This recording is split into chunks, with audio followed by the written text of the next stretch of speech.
अदालती फ़ैसिलो अची वियो।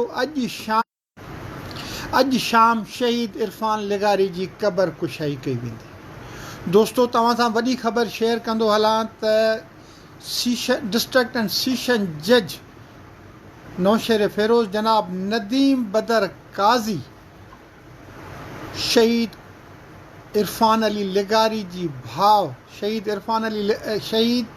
इरफान लिगारी जे भाउ क़ुर्बान अली लिगारी जी दरख़्वास्त ते हुकुम ॾिनो आहे त शहीद इरफान लिगारी जी क़बर कुशाई कई वञे।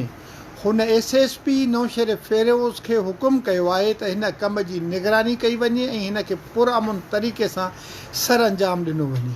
हिन अमल में क़ुर्बान अली लिगारी जे वकील एडवोकेट नूर मोहम्मद तुनिया खे बि शामिल रखियो वञे। अदालत पंहिंजे हुकुम में चयो आहे त इरफान लिगारी जा माइट जेकॾहिं चाहिनि था त हू पंहिंजे बचिड़े जे लाश जो पोस्टमार्टम कराइनि त इहो बि खेनि हक़ हासिलु आहे।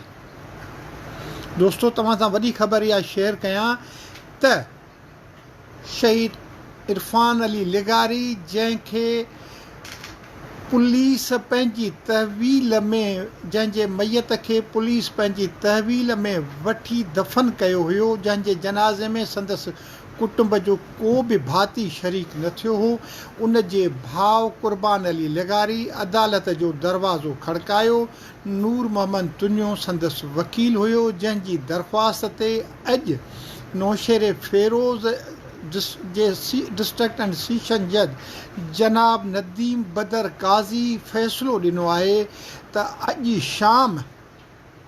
अॼु शाम सिविल जज मोरे जी निगरानीअ में इरफान अली लिगारी जी क़बर कुशाई कई वञे।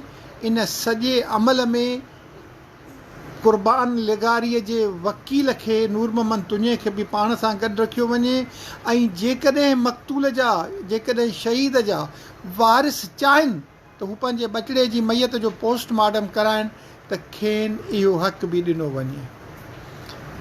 यादि रहे त हिन खां अॻु में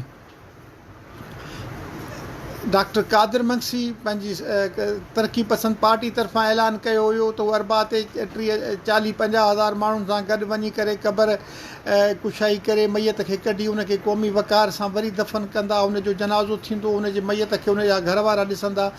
पर मक़तूल जे वारसनि शहीद जे वारसनि चयो हुयो त हू अदालती हुकुम जी बजावरी कंदा। अलामा अयास कुमी बि इहो ई चयो हुयो त अदालती हुकुम ज़रिए क़बर कुशाई कराई वेंदी ऐं अॼु नौशेर फ़िरोज़ जे डिस्ट्रिक्ट एंड सेशन जज जनाब नदीम बदर काज़ी इहो हुकुम ॾिनो आहे नौशेर फ़िरोज़ जे SSP खे त क़बर कुशाई कई वञे, जंहिंजे अमल जी निगरानी सिविल जज मोरो कंदो ऐं नूर मोहम्मद तुनियो जेको शहीद जे भाउ क़ुर्बान अली लिगारीअ जो वकील हुयो, नूर मोहम्मद तुनियो, उहो इन अमल में गॾु रहंदो। हाणे ॾिसणो इहो आहे त अॼु इहा मक़तूल जा वारिस मैयत जो पोस्टमार्टम कराइनि था या न।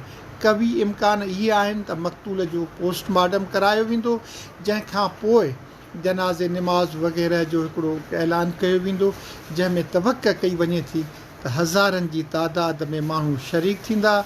हुन जी तजहीज़ ऐं तकफ़ीन में ही सिंध जो वॾो हिकिड़ो इशू हुयो, जंहिंजे करे बदअमनी जा बि इम्कान हुया, जंहिंजे करे कल्ह सिंध जे इतलात वारे सूबाई वज़ीर जनाब शर्जील इनाम मेमण बि प्रेस कॉन्फ्रेंस कई हुई। हाणे अॼु ही मामलो पीसफुल तरीक़े सां जनाब नदीम बदर काज़ी हल करे छॾियो आहे। अॼु शाम ई सिविल जज मोरे जी निगरानीअ में शहीद इरफान अली लिगारी जी क़बर कुशाई कई वेंदी। इन खां पोइ हुन जे वारसनि जी मर्ज़ी आहे त हू मैयत जो पोस्टमार्टम कराइनि था या न, पर कवी इम्कान आहिनि त पोस्टमार्टम करायो वेंदो। पंहिंजे दोस्त पंहिंजे भाउ शेर मोहम्मद ख्वावड़ खे इजाज़त ॾींदा। अला भाई।